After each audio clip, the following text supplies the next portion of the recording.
Welcome, everyone. Welcome back. It's good to see you. I'm sure many of you were with us just a moment ago as we were talking with Katherine Stewart, author of The Power Worshippers.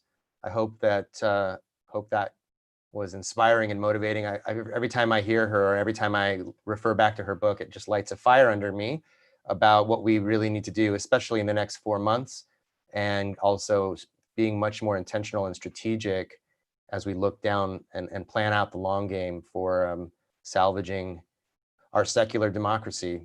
So joining us now is Andrew Seidel from the Freedom from Religion Foundation, also a researcher and expert on constitutional law and Christian nationalism, author of the recent book, The Founding Myth, Why Christian Nationalism is Un-American. This background does not like me to hold things up.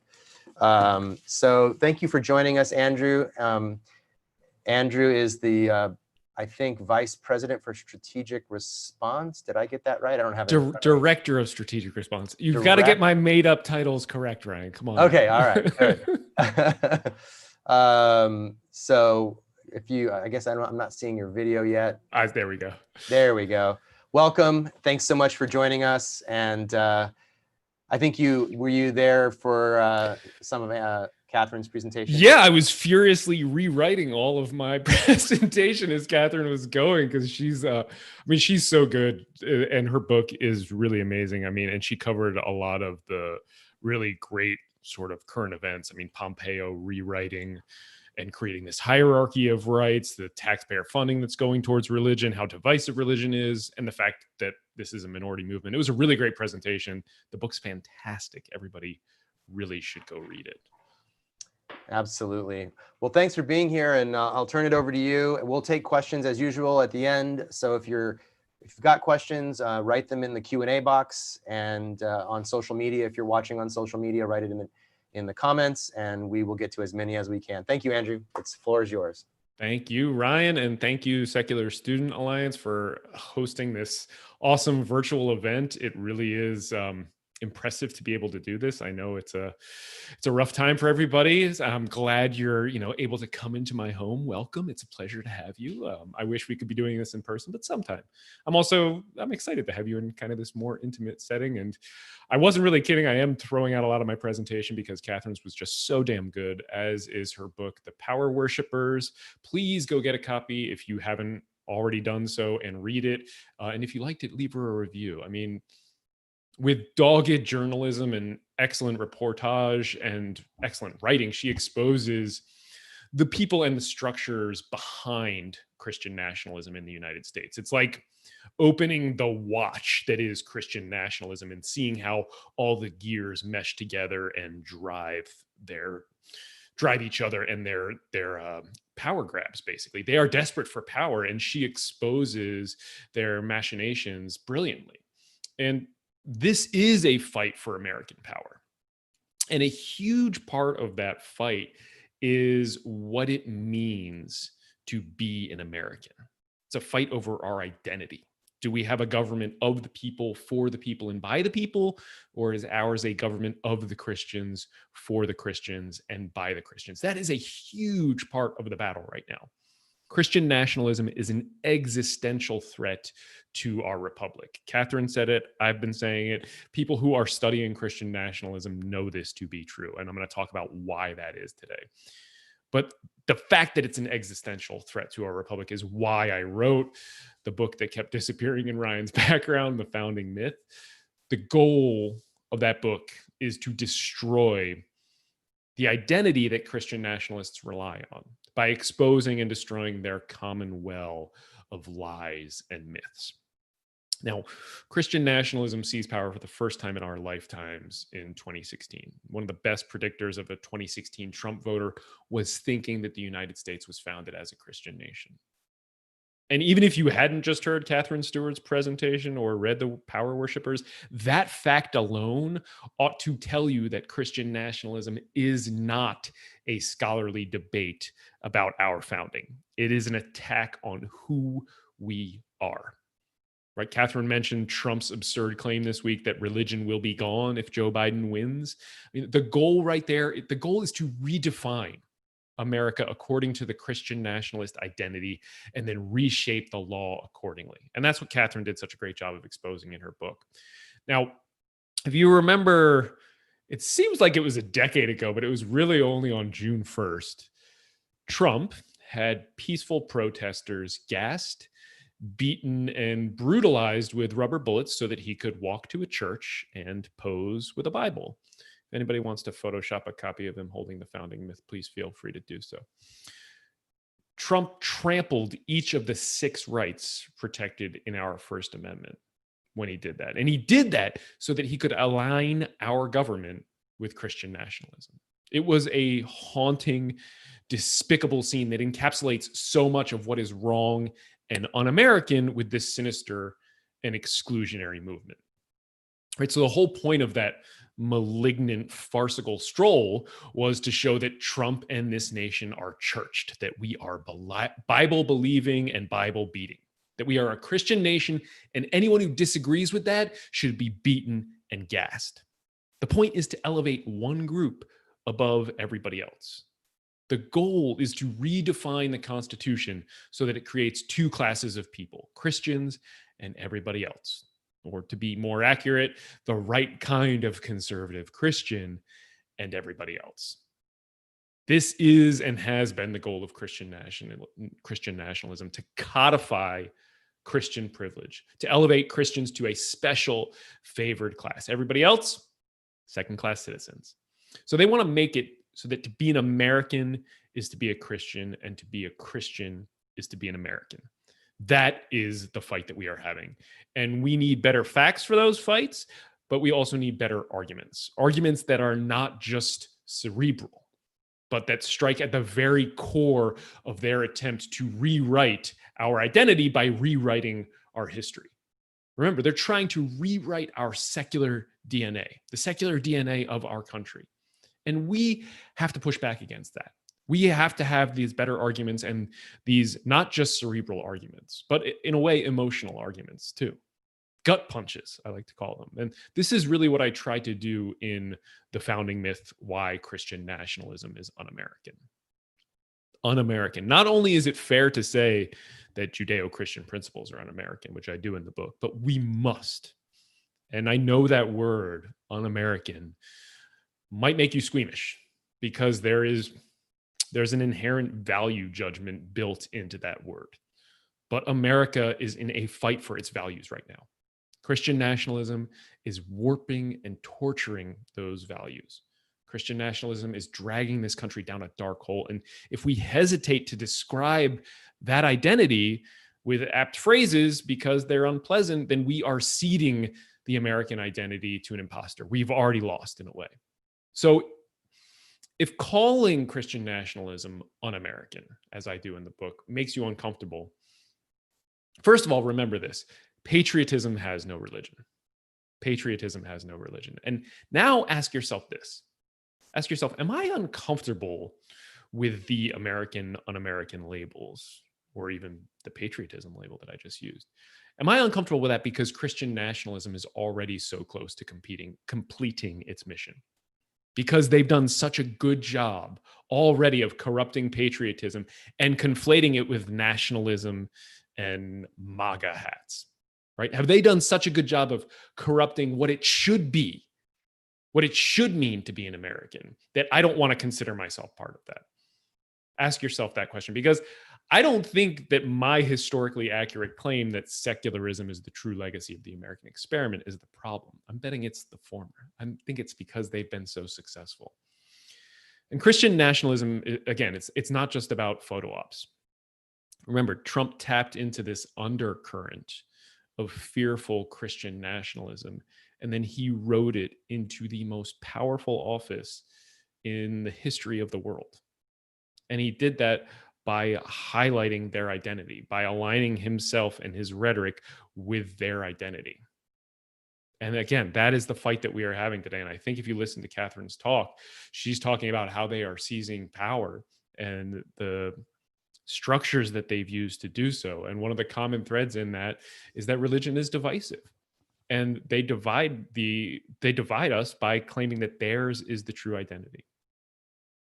But the good news, and there really is good news in all of this, is that the entire identity of the Christian nationalist, their claim to be the true heirs of the American experiment, depends on certain myths and lies.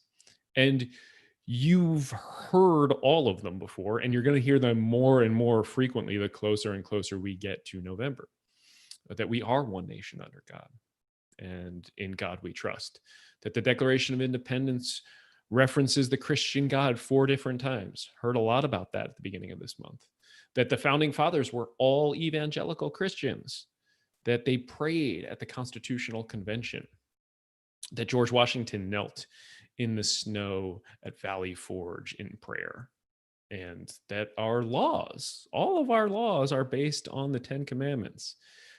Which is just absolutely not true. So all of those lies are debunked in the founding myth. And what I try to do, again, I'm trying to give you better facts and better arguments.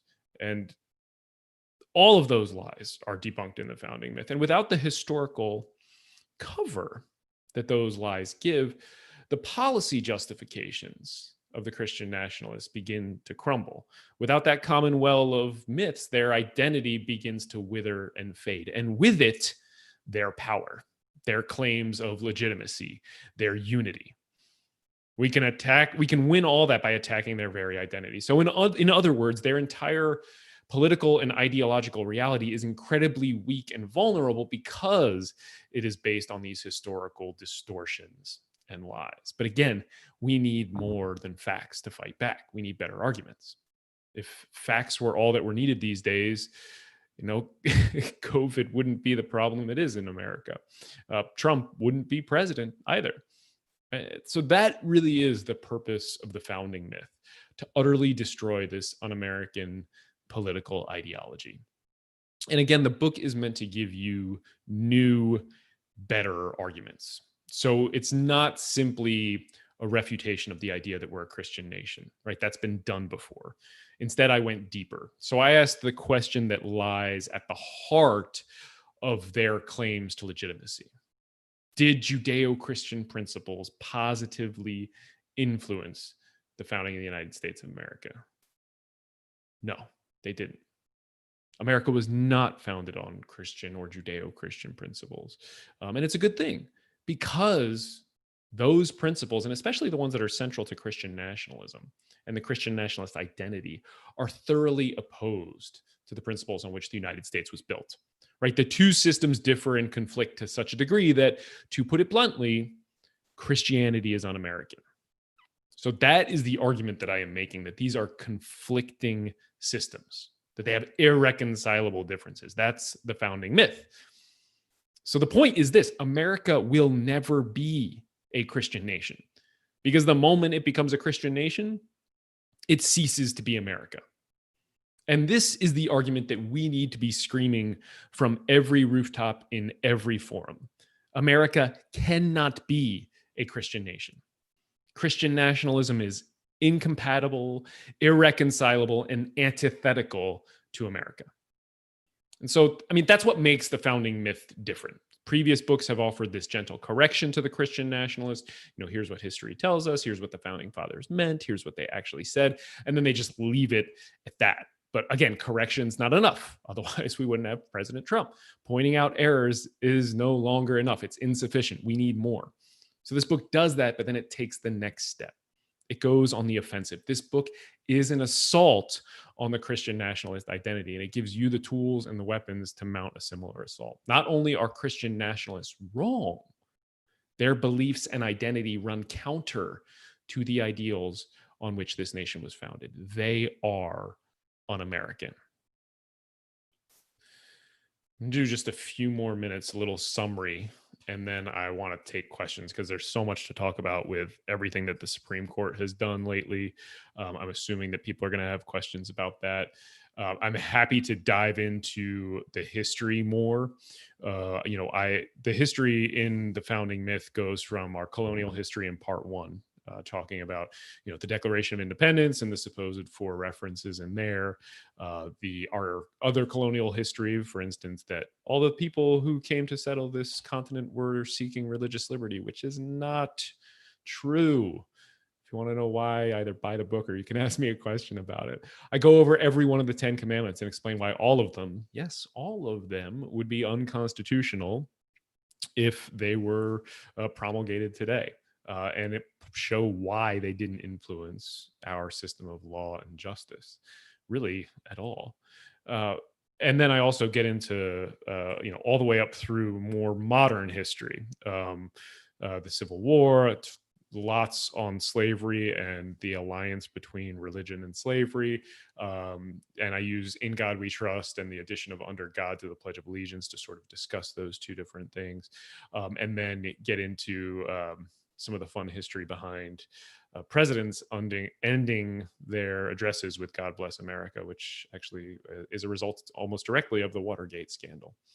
So I'm happy to talk all about that and the damage Trump has done to the federal judiciary. We're talking 200 plus judges probably by the time it's done. And so just to sum up, as America nears the tipping point at which Christianity's power and privilege are reduced to equality, these myths are going to be trumpeted with renewed vigor, right? They're not going to go gently into the obsolescence for which they are bound. They have grown accustomed to religious privilege. They are used to imposing their beliefs on unsuspecting school children. They expect politicians to pay lip service to their deity, and they demand acknowledgments of their God on government property. But I do believe that time is ending. I believe the end of Christian privilege is near, and I think Katherine and I probably disagree on that slightly. But that's only true if you fight. You have to fight. As progress marches on, the lies exposed in the founding myth, the lies of Christian nationalism, are going to be professed more often, more loudly, and with more desperation. You person watching at home, viewer, you must be prepared to refute them factually and vocally. So the founding myth gives you the facts and then gives you these new, better arguments, but you are responsible for the rest. James Madison said that the first duty of citizens is outspoken resistance. And Christian nationalists have persuaded too many Americans to abandon our heritage, to spurn our secular foundations in favor of their myth. But America invented the separation of state and church. That is an American original. Pause to appreciate that, because there are very few things that were really original about our Constitution. The fact that it's godless is one, and the fact that we invented the separation of state and church is another. Now, that idea was born in the Enlightenment, but it was first implemented in the American experiment. So it's time for us to reclaim that heritage and to bury their lies. This is not a Christian nation. Our Constitution does not belong to the Christian nationalists. It belongs to we the people, all the people, and it is about damn time that we take it back. Thank you. Thank you. That was great. Thank you so much. I just ran across some photos, Facebook, I don't know, something popped up on my Facebook about when you were at USC speaking about your book, and it made me nostalgic for when we used to actually see each other in person. Yeah, and that was only like 3 months ago. Yeah, it was only right before. Yeah, it was. I think, yeah, it was mid-March, right? I think it was just like right before everything shut down. Yeah, really, it was. It feels like years ago. It does. It feels like a different time completely. Yeah, man, so many great questions, and I'm going to have to sort through them a little bit here, but I wanted to start sort of close to your argument, and then and move out a little bit. Some really interesting things. So Rhett asks, I heard at least one person say that those who claim that the founding fathers were not Christian or just deists is a false revisionist idea. How do we counter that myth? My first idea is like to read your book. Yeah. But what in your book could you suggest that is like, if you're having a discussion with someone and you've got 10 minutes, you know, and like, what do you haul out to say like they weren't Christian? Yeah, so I mean, I get into that in chapter 1, which is called Interesting and Irrelevant, the Religion of the Founders. So, I always like to say, this is, if we were at a bar, if we were able to go to a bar and you bought me a delicious beverage. What's a bar? I could talk about the religion or lack thereof of the founding fathers for hours. But I think when we're having this discussion about whether or not we're a Christian nation and the values of this nation and the principles that it was founded on, that discussion is it's not only a distraction, but it's a harmful distraction, right? It doesn't matter what they personally believed. And first of all, you can find quotes all over the spectrum because they were politicians. So they said things publicly that they may not have believed privately. I mean, look at Trump. Not that any of them were quite that awful. Also, really quick, we did have yeah. one request for you to get a little closer to your mic. Okay, I can do that here. So, Let me get it up. Also, try turning up the volume on your computer. Just kidding. I know you've done it already. So, I mean, to me, it's a distraction, and it's a harmful distraction because it doesn't answer the question about what principles they use to craft this nation.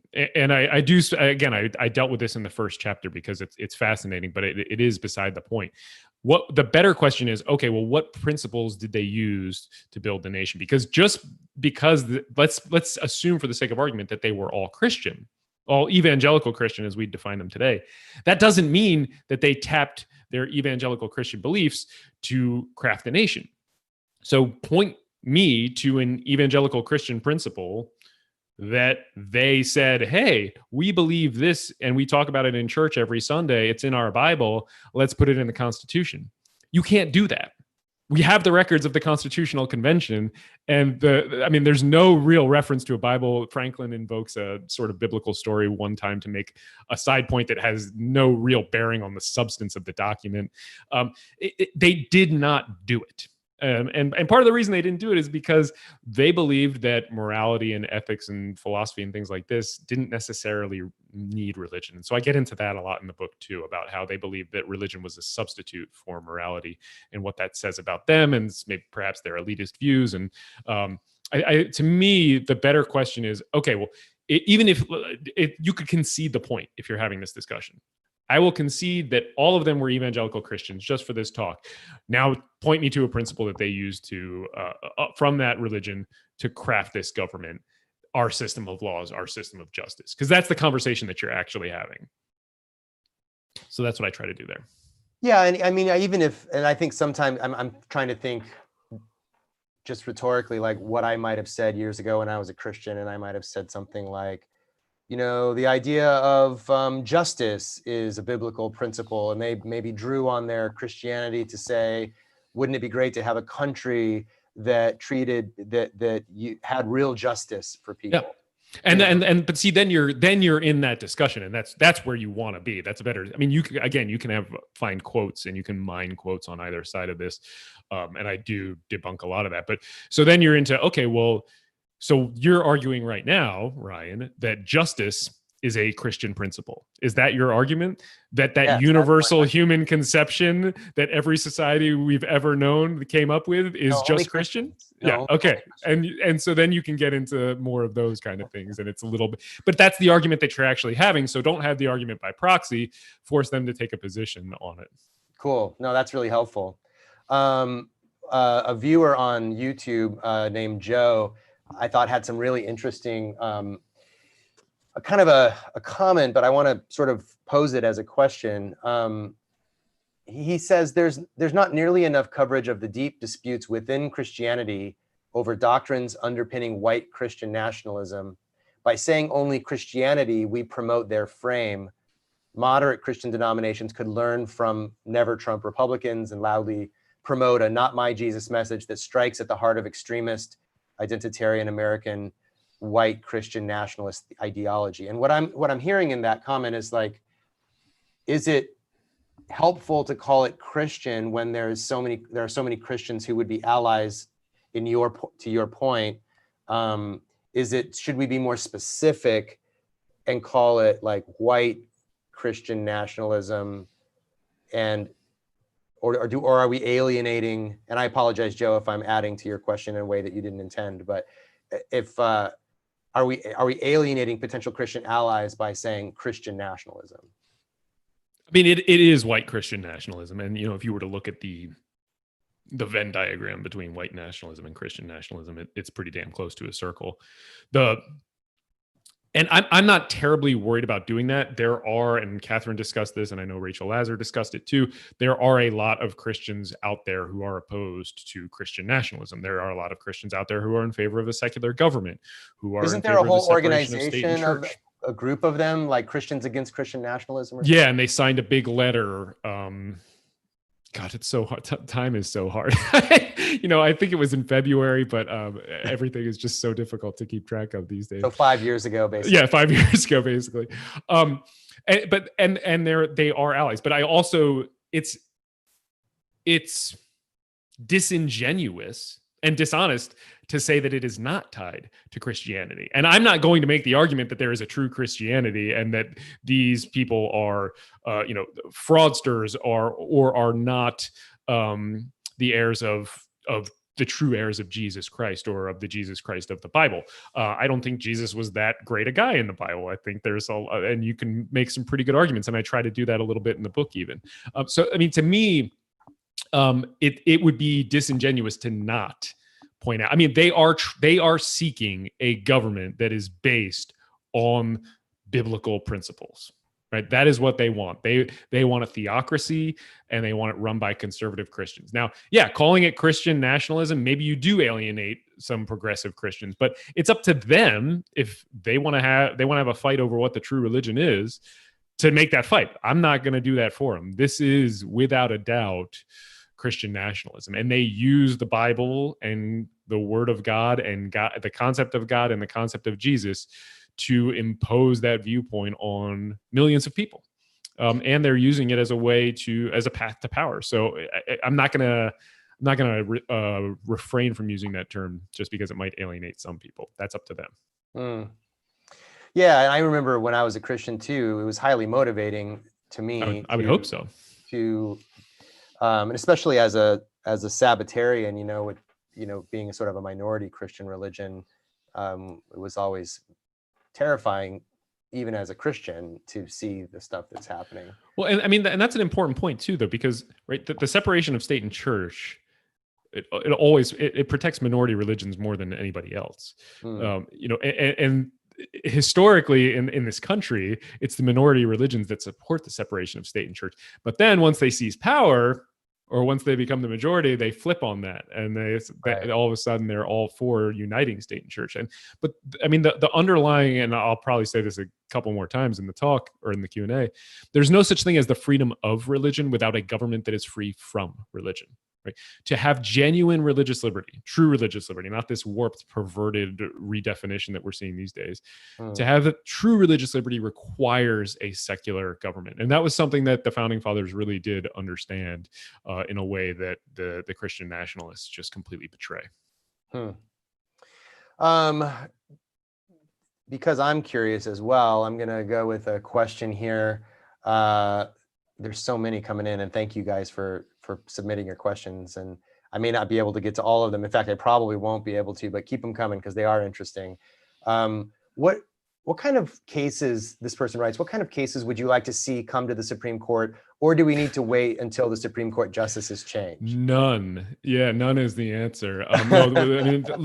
Catherine got into this a little bit in her talk too. We need a solution for the courts. Trump has put in exactly 200 judges.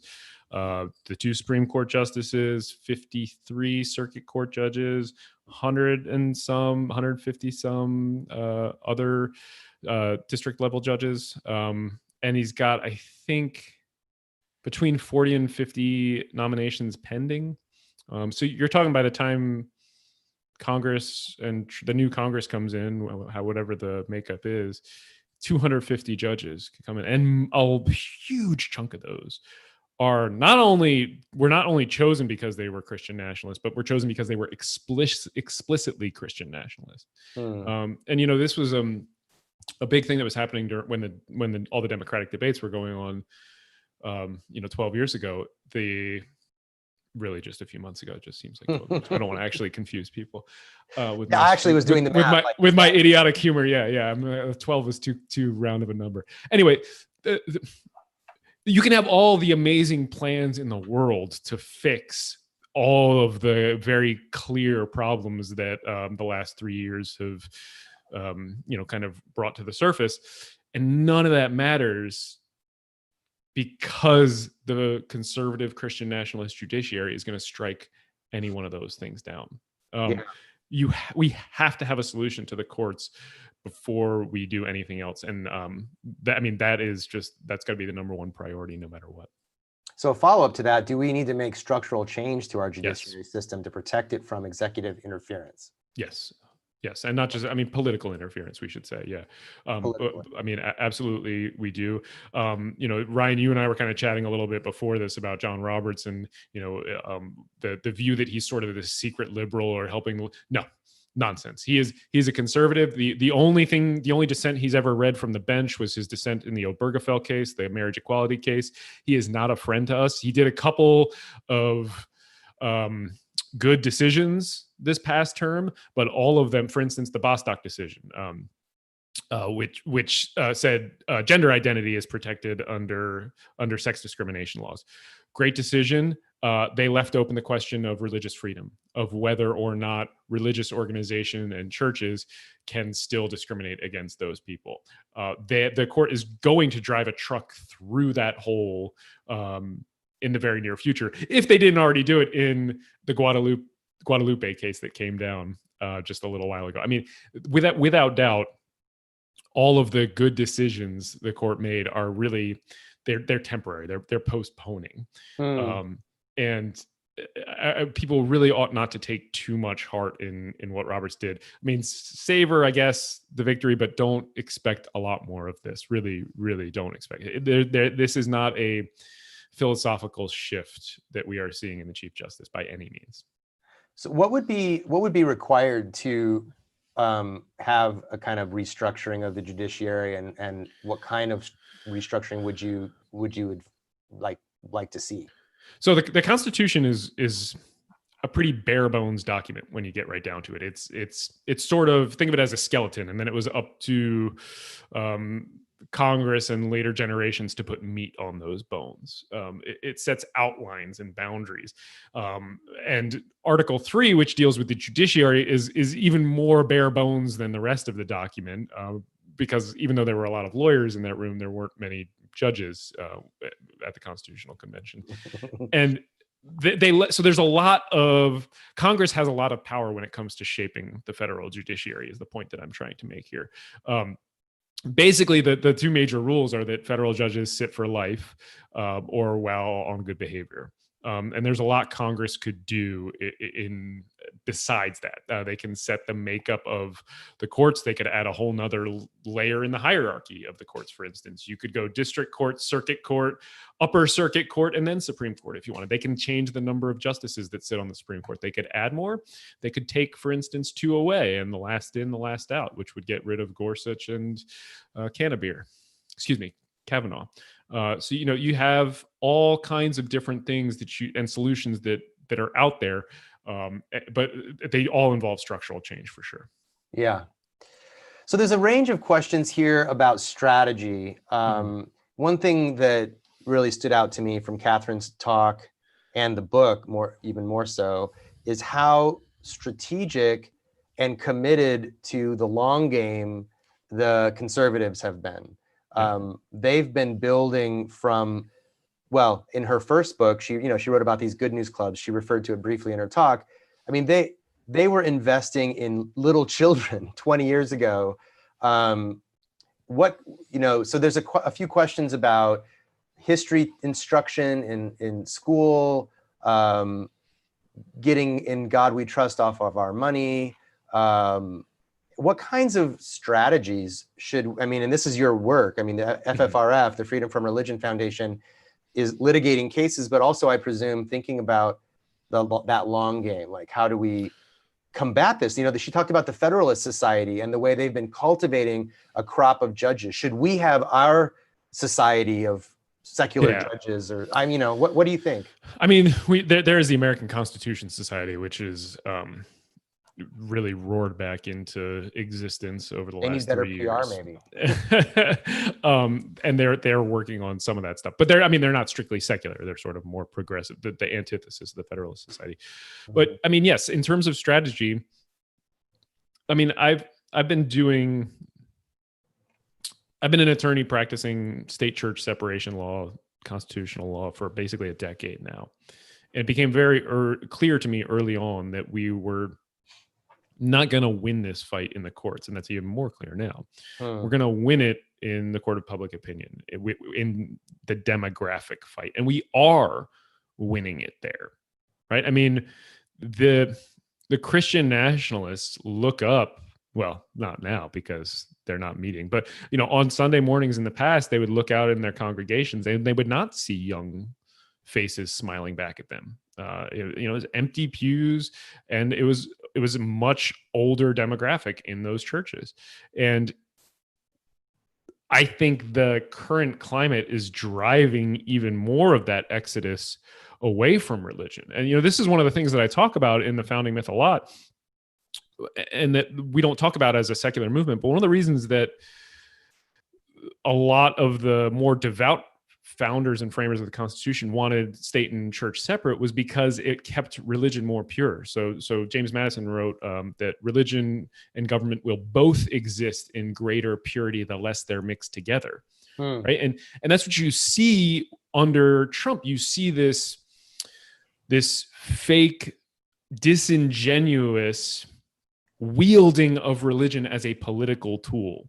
Say whatever it takes to get an extra few votes, to grab that power, and they're agreeing with it. And I do talk about this quite a bit in the founding myth, and more eloquently than I am right now because I had time to think about it. But yeah, I mean, it absolutely is religion is a tool that can be wielded to gain political votes. And when it's wielded for that worldly power, it should, in the minds of all believers, degrade that religion. And that is one of the arguments that I think our side could do a little bit better job of making. I'm probably not the best person to make that argument, but I think many people out there are. You know,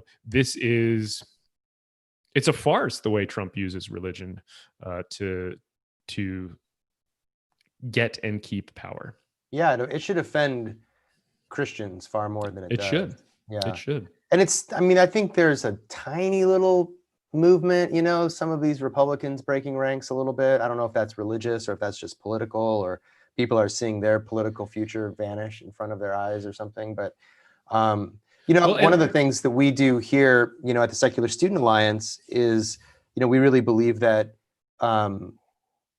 sort of cultivating secular student community is crucial to the future of our country. I agree, and that was the second thing that I was going to say in terms of strategy. You know, and this is something we should be talking about as a community more, and especially talking about with our progressive friends and family who don't consider state church separation a central issue.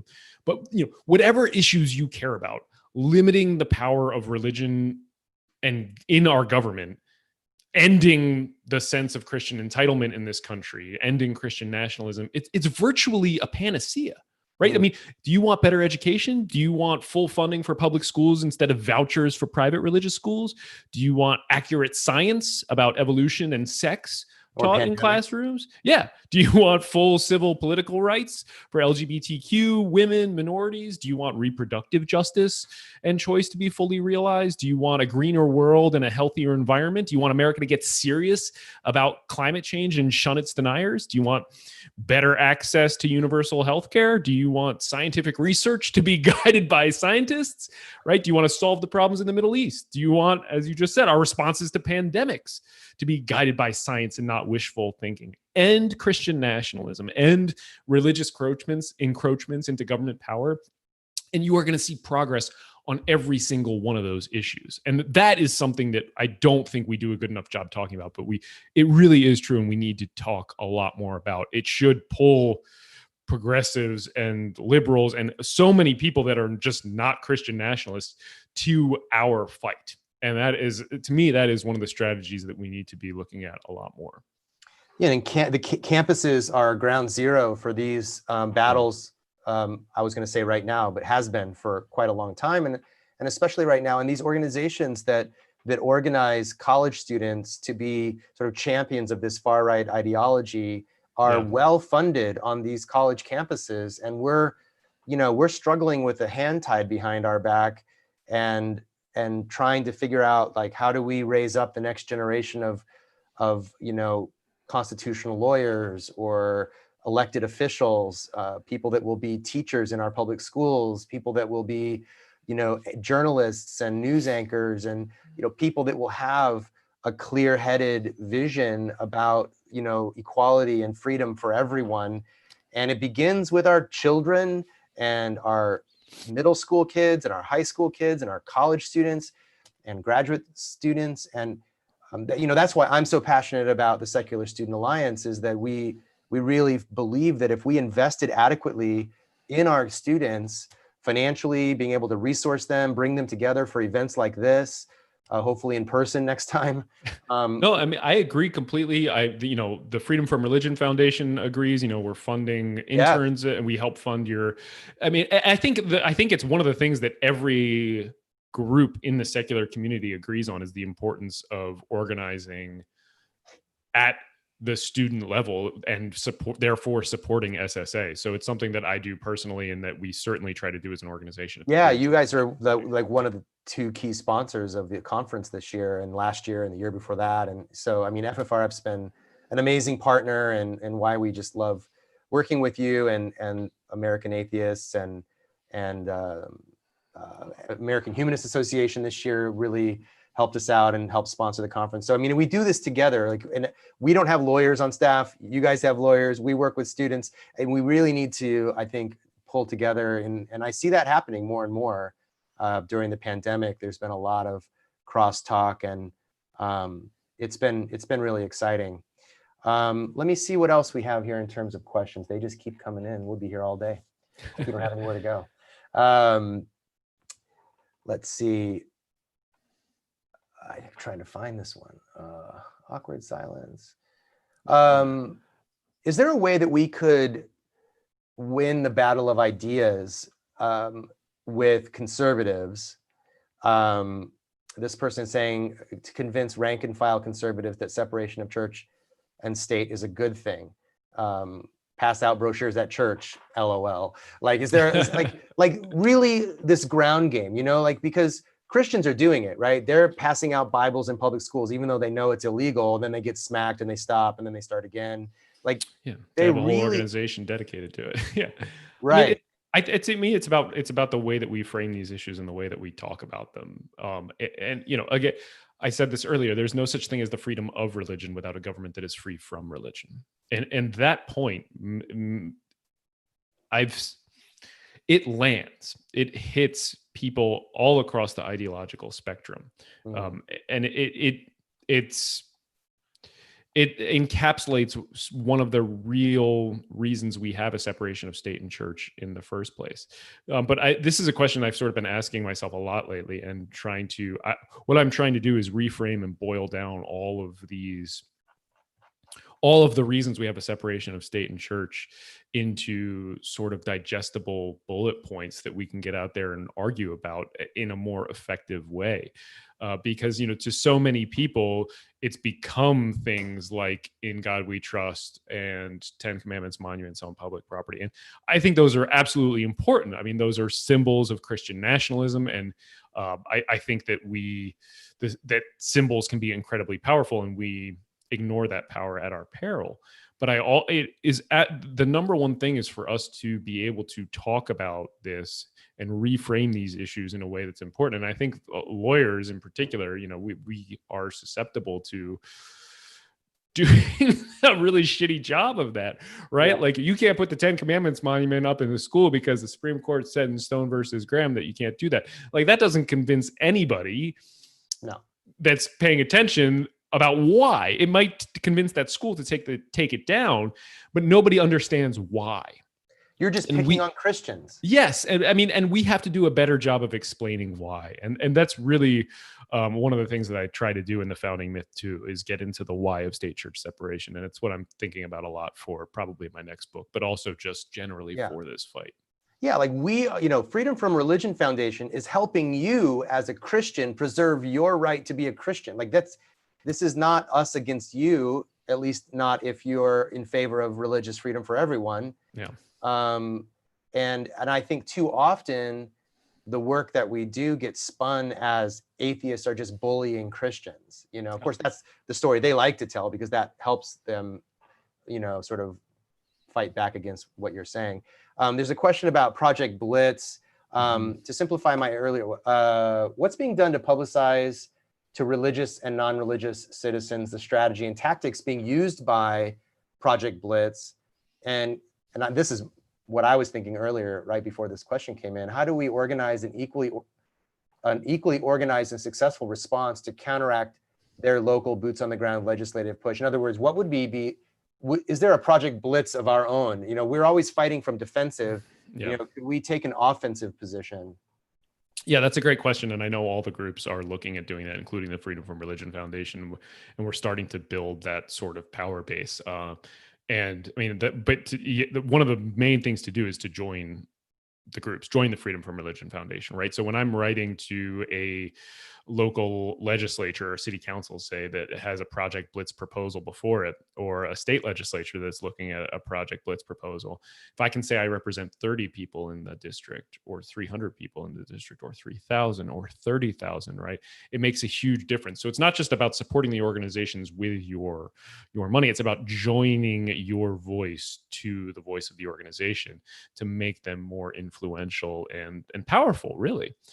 That's the number one reason that we need people to do it. And so for instance, FFRF, and I know the other groups do this too, we issue action alerts anytime a Project Blitz bill comes up anywhere, at different levels, different stages, I guess I should say, in terms of when the bill is being passed.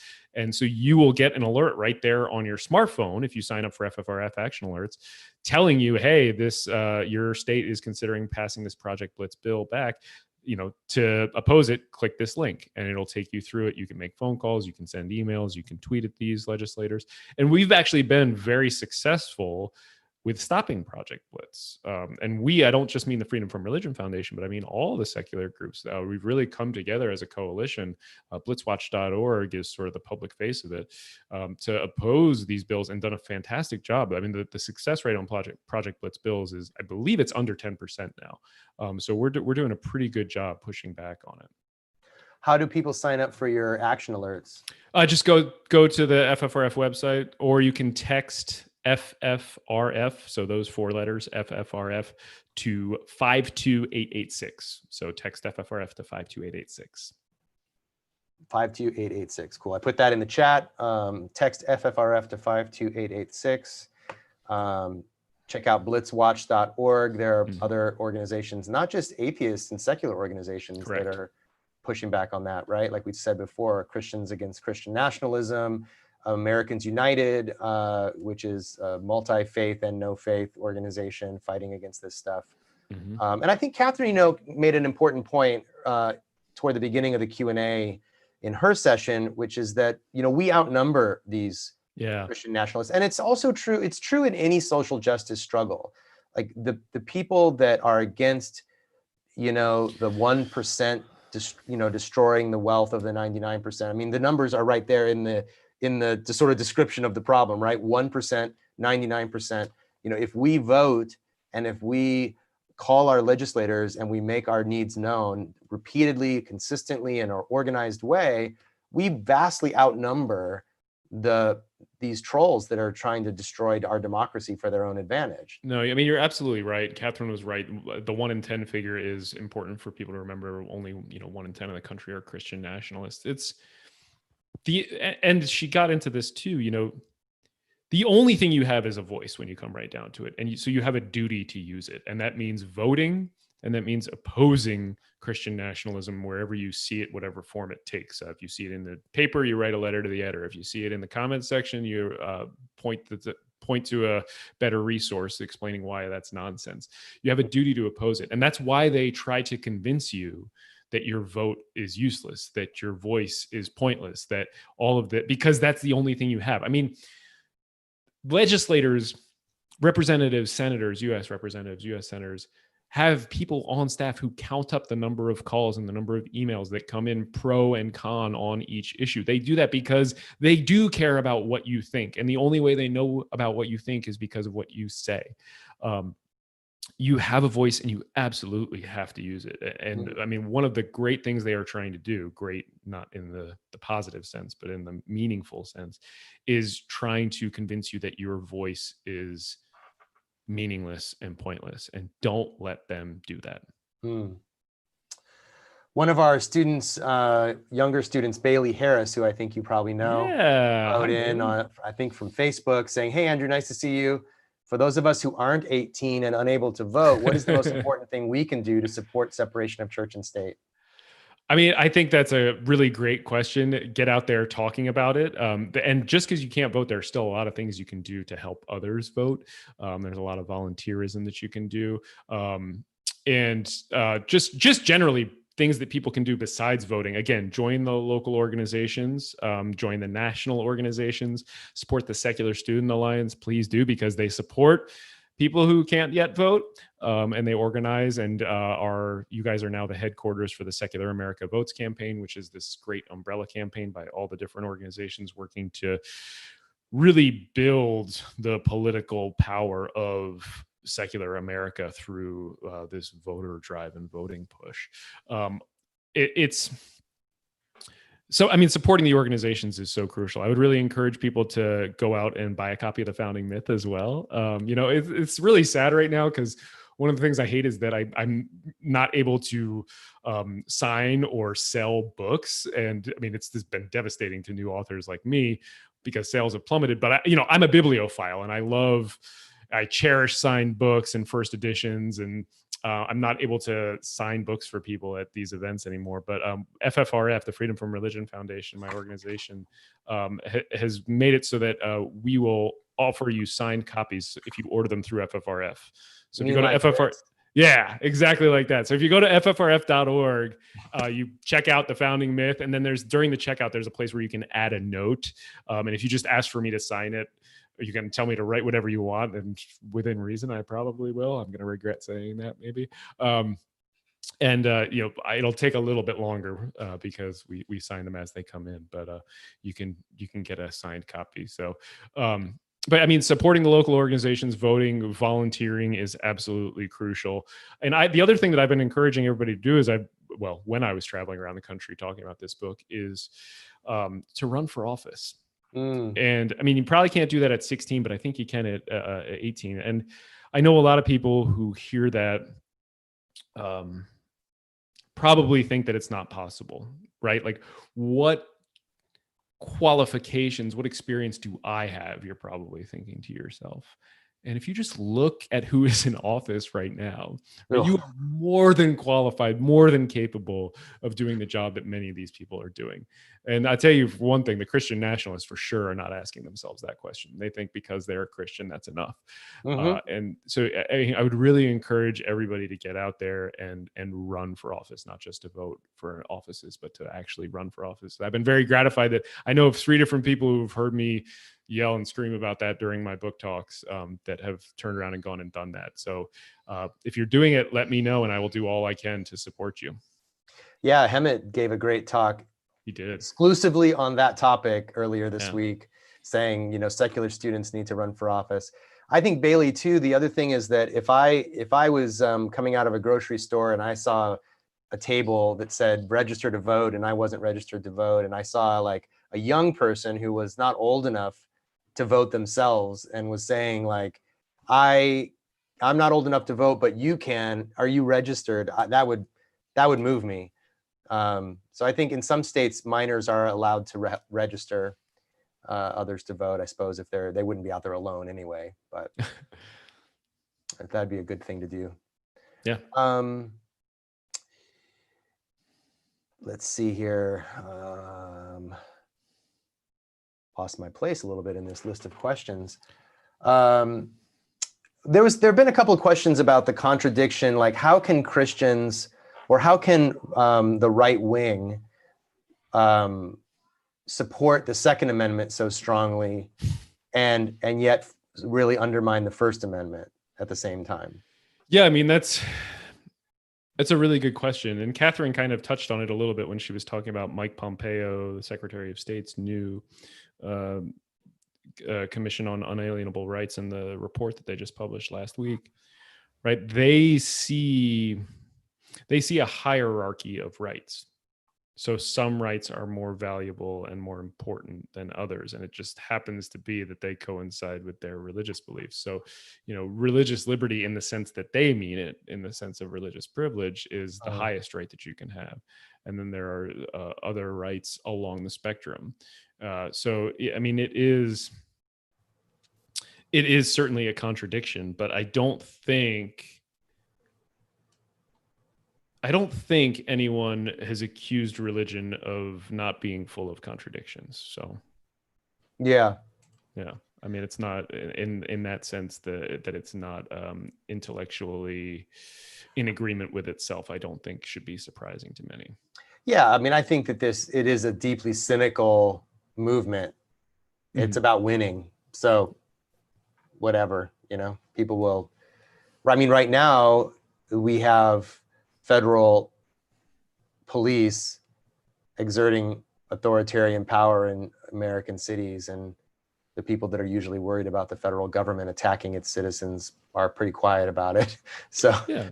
And I mean, I think everybody probably has a lot of these. I mean, let's look at Thomas Jefferson as an example. Everybody has these contradictions. He was a moral coward. This is a guy who enslaved his own children. He wrote of freedom so eloquently in terms that we still repeat today. Everybody was talking about them earlier this month.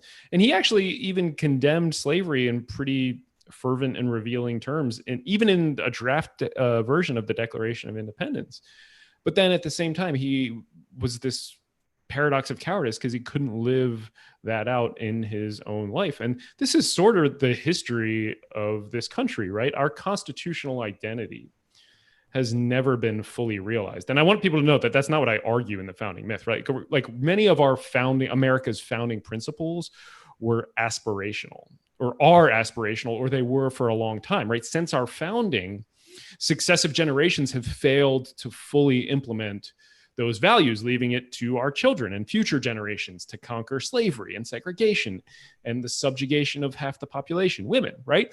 And we've made progress towards including all people in we, the people. And we've made strides toward that equality, but there's still so much work to be done. And what I try to point at in the book is that the fact that we haven't met those aspirational goals and principles doesn't alter the fact that they are part of our founding principles. Rather, it speaks to our ability and our appetite to realize those principles. And I'll leave it there. Yeah. Well, we're just about out of time, but this is a good question, I think, to end on. Elizabeth writes, you say that you're optimistic that Christian privilege is coming to an end. Could you elaborate on what makes you think this is the case? Yeah, and Katherine pointed out, like they've now seized power in a way that we haven't seen, and we've already talked about the judiciary. So the judiciary being the huge exception to this, that I've tried to be clear that we need a cure and a fix for that. The thing that makes me optimistic is every demographic study that's come out shows that people are fleeing religion and that people are alarmed about Christian nationalism. So, right after the election, a group called Morning Consult did a poll, and they found that 47% of the country thought that Christian nationalism was a threat to America. 47% of the country thought it was a threat. And I actually got in touch with the people who did the study, and I said, hey, what was it before the election? And they said, we didn't ask. We didn't even know we didn't know what Christian nationalism was. We didn't know it was a thing that we needed to be worried about. I think, and now you've got book upon book, argument upon argument piling up against Christian nationalism. A lot of them, Catherine's book, my book, Taking America Back for God, Andrew Whitehead, and Sam Perry's new book. A lot of these books are not necessarily meant to convince Christian nationalists that they're wrong, though mine is meant to arm people for that. But it's to expose the movement to the 90% of the country that is not that 1 in 10, and to wake them up to this danger and help us relegate them back to the fringes from whence they came. And I think we are going to do that. Yeah. Well, thank you, Andrew. This has been really enlightening, especially the 1-2 punch of, from Katherine and now you. And I hope folks will encourage everyone that they know to vote in November. It's so important, even if, you don't like the choices that we have, we have to buckle down and vote anyway, and encourage others to vote and register people to vote. As Andrew alluded, we are at the Secular Student Alliance.